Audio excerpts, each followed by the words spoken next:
Hey everybody, welcome to PlayStation Source. My name's Christian, and today we got a theory to go over. So we're about a month past the release date of Marvel and Insomniac's Spider-Man. Now, if you followed the channel for a while, you know myself and Kevin, both big fans. We love Spider-Man on the PS4. Really enjoyed the experience.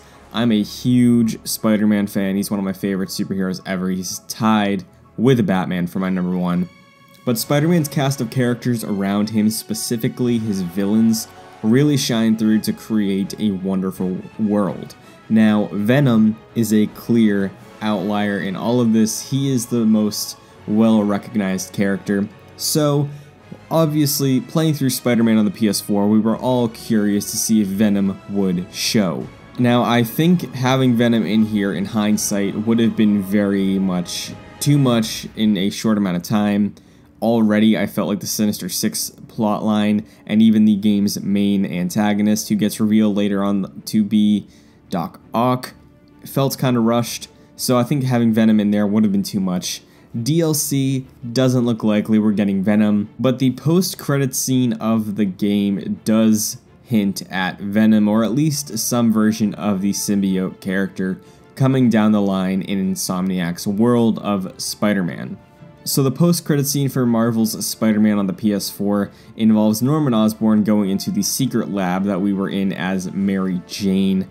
At some point during the end of the game, he opens what was a closed-off portion of the lab to reveal a some other liquid-filled tube where Harry is floating in some sort of coma stasis sort of thing, so he doesn't get destroyed by the disease that ruined his mother, while his father works on a cure for him. So the interesting thing here is it looks like that Harry is being kept alive in part by the symbiote.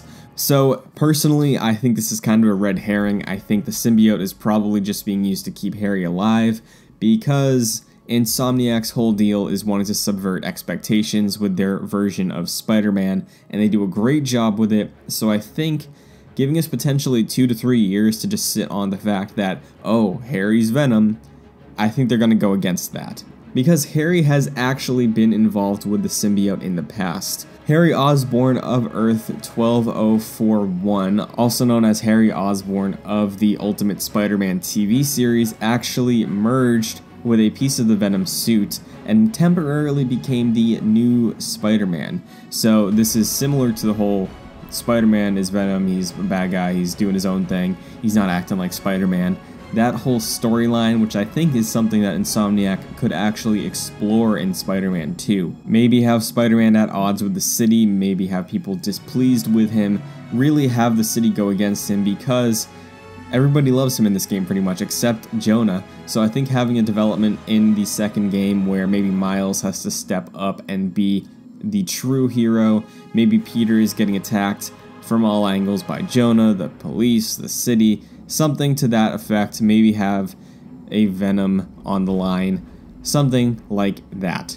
But after merging with the symbiote suit and acting as Spider-Man for a little while, Harry got in a fight with Dragon Man and began his transformation into Venom. So the Venom personality ended up really coming out, overpowering Harry's control over the suit. Harry actually started fighting Peter, and then the inevitable turn into Venom began. The symbiote actually started eating away at Harry, and that is pretty much the extent of where we're going to go with this. So Harry becoming Venom isn't actually that far-fetched. It has been done before. I'd be interested to see what route they take with this, considering we're already most likely getting 2 Spider-Man characters in Spider-Man 2 being Peter and Miles. Do they want to throw a third into the mix with Harry being the quote new Spider-Man turning into Venom? They could very well go against this, but again, this is just going over the theory of Harry's past with the symbiote. Eventually, Harry did become Anti-Venom, which is a completely different storyline we don't have to go into in this video, but Harry most likely is going to play a huge part in Spider-Man 2. The extent of that is not known. I know Kevin and I were talking. I think, like I said, it's going to go against what they set up. Maybe have Harry be in the city, maybe have him just try and like readjusting to life, having PTSD about being in a coma, being latched on to another living thing for so long. And maybe we get some variation of a goblin in that vein. Maybe the symbiote makes its way to Spider-Man after Harry steps out of the tube. But I do really think the fact that Insomniac left us with the final message of their game being Harry, symbiote, sickness, Norman.